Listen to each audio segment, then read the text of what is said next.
Just today, hundreds of protesters at Columbia University staged an encampment to occupy the space of this university because of the repression on pro-Palestine activists across college campuses.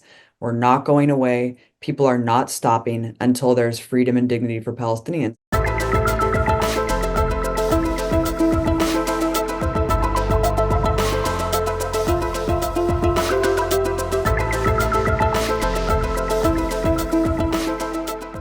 Welcome to Overlap, brought to you by Wave Media. Today, I'm very happy to be joined by Abby Martin, renowned American journalist, activist, and filmmaker, known for her independent media work. And she's a director for Gaza Fights for Freedom and Empire Files. Welcome, Abby. Thank you so much for having me. So just now, I was watching your interview with Piers Morgan. Notice he's pushing very hard for your response to have an opinion on the Israel and Palestine conflict right now. Because your answer was there's no equal side, but obviously got no time to elaborate on that. Would you please elaborate on your whole opinion on this Israel and Palestine conflict right now?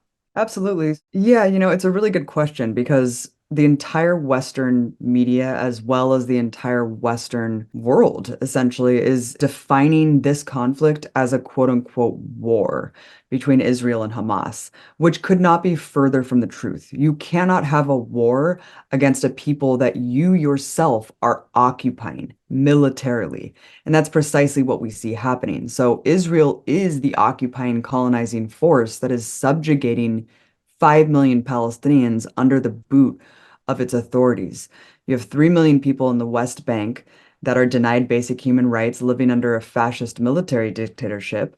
And in Gaza, there's 2 million Palestinians living under a medieval siege that is occupied completely militarily by the outside. Israeli authorities control every aspect of Palestinian life, no matter what area they are living in. You cannot have a war against an armed resistance group that does not have the same military capabilities. Israel is one of the most powerful militaries on the planet. It's armed to the teeth with US weaponry. And, it has an air force, it has an armada of land vehicles. Hamas does not have any of that. Hamas has rudimentary weapons that it uses against this heavily fortified military force. So there is no equality when it comes to this so-called war. It is essentially just confining millions of Palestinians in an open-air prison and relentlessly bombing them, as well as having starvation take root because Israel allows what goes in and out of the Gaza Strip. So they're purposefully and intentionally starving millions of Palestinians, denying them the mobility to actually leave the Strip, and then indiscriminately bombing them. So a lot of genocidal acts on top of each other, and Israel absolutely needs to be stopped.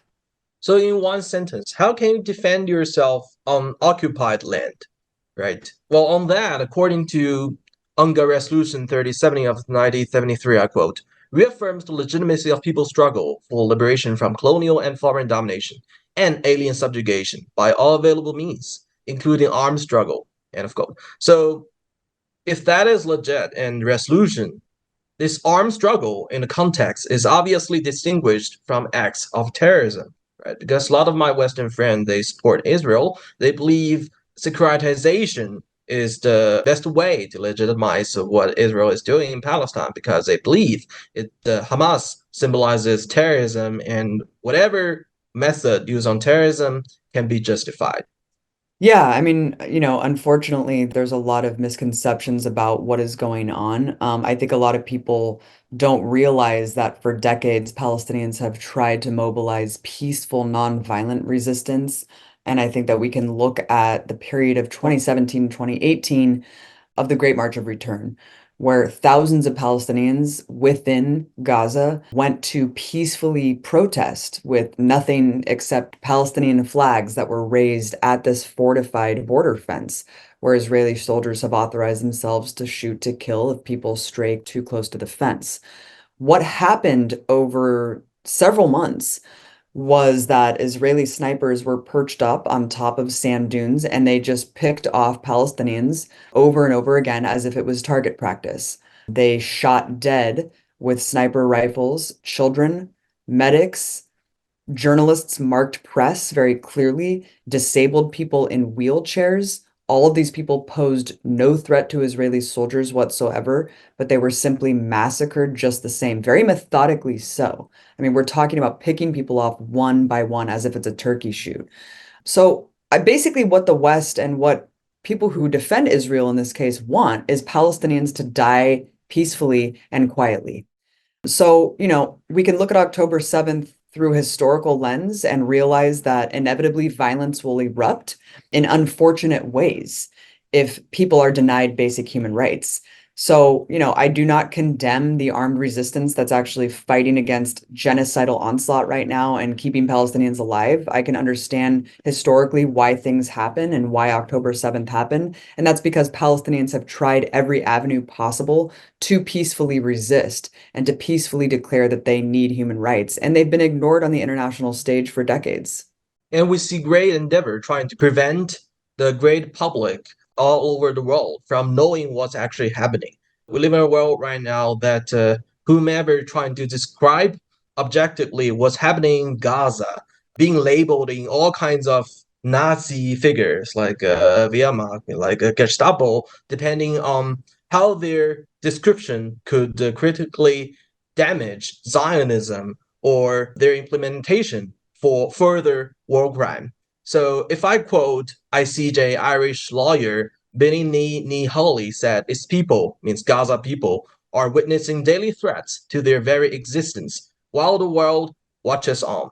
To me, it seems like the world does not want to just watch on, but those reporting, those helping people to know what's actually happened, reporters, cooks, medical suppliers, doctors, MSF, WCK, and UNRWA, they sacrificed most workers in recent years. Even they are killing reporters. We don't see news agencies most strongly condemning IDF, but instead they're trying to promote still anti-human atrocities as anti-terrorism or spread of democracy. I think it's extraordinary to me, but frankly, I use extraordinary just because it's beyond my English vocabulary limit. But as a content creator, I believe a lot of your content got banned from YouTube or other content platform. So where do you see the way out? The voice can be heard by the great public.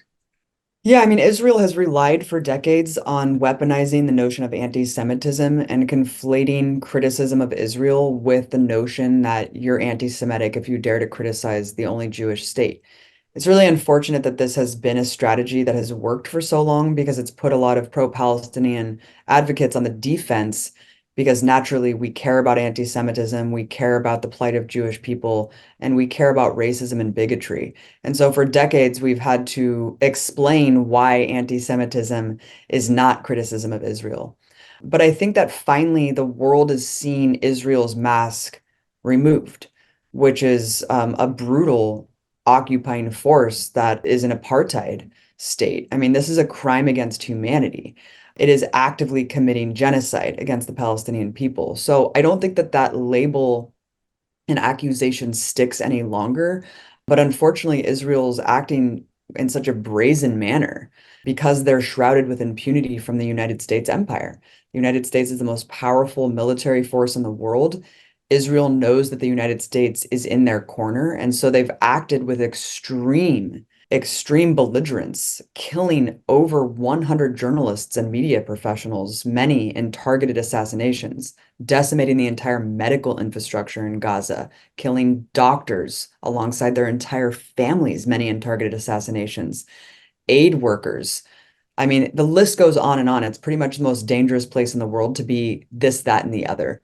My YouTube channel, Breaking the Set, that was hosted on Russia Today, it was blanketly banned in the wake of the Russian invasion of Ukraine because we were told by big tech media giants that our reality needed to be sanitized and that we are children and that we needed to be told what is and what is not Russian propaganda. So all of my 600 plus episodes, a lot of which were critical of Russia, were just memory hold forever from the internet, removed from the ability to watch them. So I've been through the rigor of censorship online. The best place I could see of getting our voice out is getting in the streets, mobilizing with your community, and trying to amplify the voices that are at the heart of this conflict. But, it's very hard because tech algorithms, the way that the internet's structured today and the way that social media operates, it's very dangerous and difficult because at any point, arbitrarily, your accounts can be completely removed and all of your work can be erased. And we know that, with TikTok, Instagram and Facebook, they've admittedly been working with the Israeli government and the US government for quite some time. I think TikTok is a little bit more independent. And so we see that there's a vicious attempt to shut down TikTok in the US. It actually has widespread bipartisan support in Congress because of the allegation that it's somehow, infiltrated by the CCP and going to be data mining us to give our information to the Chinese government. It's pretty ludicrous, but I think it just shows how desperate the ruling class is to control every avenue and aspect of information. And I think TikTok is one of the last kind of gasps of a free flow of information, real time, coming from the genocide. And so people are seeing for the first time in their lives, Palestinians being able to dictate their own reality and show the world what their lives are really like, when for so long Israel's controlled the narrative. Okay, two questions on that. You mentioned your episodes being banned by YouTube. So if you're having the opportunity here to condense your contents blocked by so-called mainstream media, what's the very message you want to tell the world? Yeah, so for 3 years, I was working at Russia Today and I was covering social grievances within the United States. The reason that I went to work for state-funded media is because the corporate-owned media acts as an arm of US foreign policy. It dictates to Americans and other audiences in the West who is and who is not our enemy, who's our ally and who's our adversary. And that's because the very same media institution that is supposed to be teaching us and educating the American public instead propagandizes us and manufactures consent for the United States being a global military empire and subjugating tens of millions of people under its rule around the world with sanctions, bombings, occupations, and just economic and financial control through global capitalism perpetrated by the West. So, what I did on my show at Russia Today was talk about the things that corporate media simply does not give the space or time to amplify the people who are most impacted by US foreign policy. Talk about social movements that are not taken seriously by corporate media. Talk about US foreign policy that's not taken seriously by corporate media. Corporate media is subsidized and funded by the very same institutions that journalists should be working to expose. It's subsidized by oil corporations, banks, and defense contractors. And it's really unfortunate because there is no money for investigative journalism in the US. So, someone like me, who's a harsh critic of US foreign policy, a staunch anti imperialist advocate journalist, there's really limited options for me to go into the media and tell these simple truths about my country. So I went to Russia Today and I was simply talking about, things like Occupy Wall Street, other candidates in our two-party system, third-party candidates, talking about socialism, talking about all of these things that, RT was exploiting because of the journalistic failures of Western media and corporate media. But, cynically or not, it was a space for people like me to advocate for these issues and to agitate against what I think is very catastrophic foreign policy. Instead of this foreign policy, we should be cooperating globally with countries like Russia and China and working together on things like climate change and global sustainability. My message is that censorship is never the answer. And I feel like, our foreign policy is taking us down a very, very dark path. And especially with the genocide in Gaza that our government is overseeing, it could put us on the doorstep of regional war and possibly World War III. Okay, very interesting. So, me as a Chinese, when I look at atrocities happening in Gaza, not only I feel very sad, but also it reminds me of my country's history. That when we had Japanese invasion and they used anthrax, putting kanjis, giving to not actually refugees but citizens. They lie to them. This is Japanese military kindness, and they have this anthrax kanji. They get sick, and they write those death roll into research paper. Finally, got offer from American university being professors and stuff. So I made those videos on YouTube, still got banned, they got censored, they got demonetized. So I feel kind of like overlap with what's happening right now in Gaza because when we have history classes, my teacher would tell me that nobody's caring about this in the world. And when we talk about Gaza, now a lot of people get bored. It really horrifies me because I thought every daily 200 citizens got killed in Gaza, and people still looking at New York Times front page, the how to cook perfect Italian food recipes and red tapes, professors talking about abstract concepts in international law that has nothing to do with stopping atrocity, ceasefire right now. I feel horrified. What's the actual way out? And talking about U.S. policy, U.S. Diplomatic policy, I have number prepared here. Since 1945, a total of 36 Security Council draft resolutions related to Israel-Palestine have been vetoed by one of the P5. Out of these, 34 were vetoed by the US. So that's very blatant shielding of Israel and blocking any chance for Palestine statehood. As we both know right now, today I believe, or the day after tomorrow, we're gonna have a vote in Security Council for Palestine statehood. Everybody think US gonna veto again. So if the US policy is shielding Israel and they're sharing portion of white supremacy and American exceptionalism with Israel, is there any chance we can cease fire, save citizens, children in Gaza without fighting with American exceptionalism or American hegemony? I mean, I share your frustration and horror, honestly, every day. We're talking about 6 months into this, and I have friends there, and one of my friends, his wife is pregnant, and they all have little kids, and everyone's lost something. Everyone has experienced the horror on the ground, and they're never going to be the same. 19,000 little kids that are orphaned now, they have no surviving friends or family to take after them. 10 to 15 little kids are getting their legs or hands amputated every single day because the bombs just keep dropping and the illness just keeps spreading that's preventable. I never thought that I would be living in a world in 2024 that the world could collectively watch this unfold live streamed to us and that no action would be taken.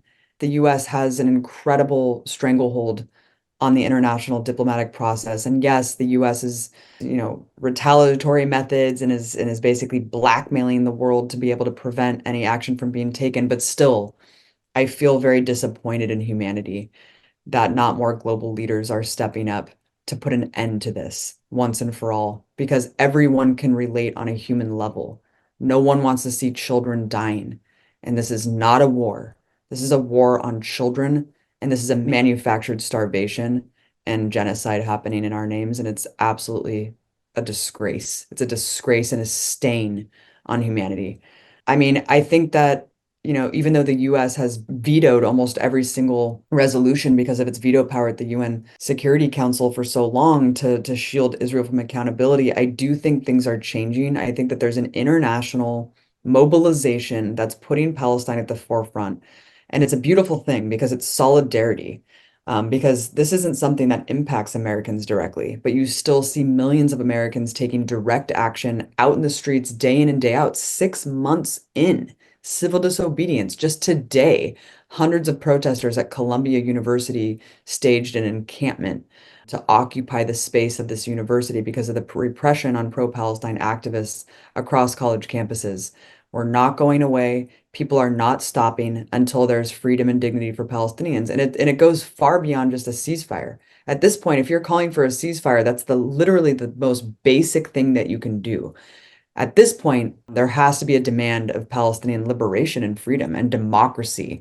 And it doesn't mean the erasure of Israelis. It means the incorporation of Palestinians into the human rights and democratic process, because right now they are not incorporated and they are denied democratic rights.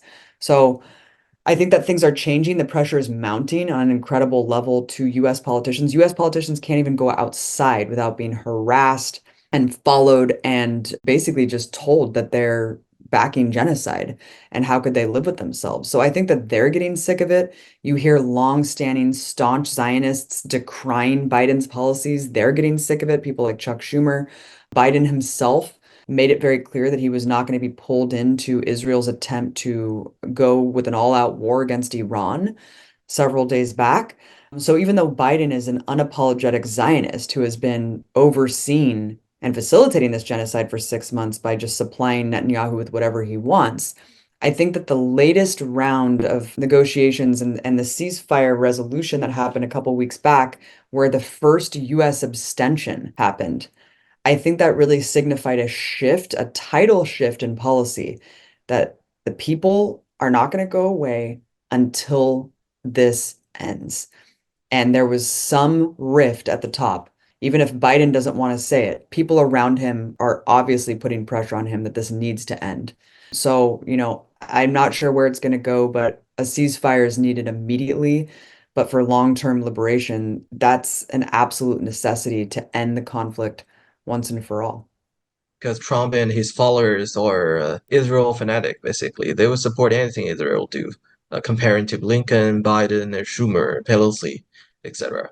So, what's your view on the possible influence of 2024 if Trump or his so-called red wave would possibly affect U.S. policy and the current trend shifting? I mean, unfortunately, in the United States, we have two parties that are feasible parties that we're told that we can buy into. One party puts forward the veneer of progressivism, but they essentially just adopt right-wing policies. And if not overtly right-wing, they just embrace status quoism. So nothing will change. We just have to keep things the way they are. And what that inevitably paves is a proto-fascist like a Donald Trump. So if Biden wins this time, it's just going to stave off the inevitability of a Trump next time because you're not really tangibly changing people's lives at all. You're just keeping things the way they are, and things right now are not good. I think that Gen Z, millennials, I think, Gen Xers, they're seeing the corporate media lying to them because they see with their own eyes what's happening in Gaza and they're being lied to by our media and by our political representatives. So there's a huge detachment, lack of investment in the political system, more so than ever. So I think that Biden will be punished in the election because we don't really have any other avenues, political avenues for change other than voting and just mass organizing and political presence on the streets like we have been. But because Biden has been so unmoving on this issue, and because people are so pissed off, I truly think that he will be punished in the election. I mean, he already was dragging his feet in almost every swing state, and now you see these unconfirmed votes coming in that are just pledging that they're not going to vote for Genocide Joe in several key states. But to your point, Trump is as bad, if not worse, and will be as bad, if not worse, on the subject of Israel. Trump is certainly no better, and in fact, he can go much further. We know that Trump assembled the most fanatical war cabinet possible with people like John Bolton, who clearly wants war with Iran. I mean, he was criticizing Biden for not going to war with Iran when Iran simply retaliated with kind of more symbolic strikes than anything else after Israel bombed the consulate building. So it's very scary to think of a Trump presidency. But at this point, I think that you're not going to convince Americans with the lesser of two evil explanation to continue to vote for Genocide Joe. People are upset, rightly so, and they're not looking to that hypothetical, what would Trump do in this situation? All they're doing is looking at what Biden is doing right now. Trump's not president. Trump's not overseeing the genocide, even though he would absolutely be doing the same thing, if not worse. Biden's doing it, and that's really all that matters to voters. And they're certainly not going to go reward Biden for doing this and not listening to any constituents across the nation who are decrying this as inhumane and horrific. And we clearly do not want this happening in our names, but Biden has clearly shown that he does not care. And in fact, he's willing to risk reelection entirely to continue with this insane policy. So, in your opinion, what could be the solution for the current Israeli and Palestine conflict? I can't speak for what the Palestinian people want. I know that there's a certain portion of Palestinians who would accept a two-state solution among 1967 borders. It's considered a formula of national consensus. That's according to Hamas's revised charter.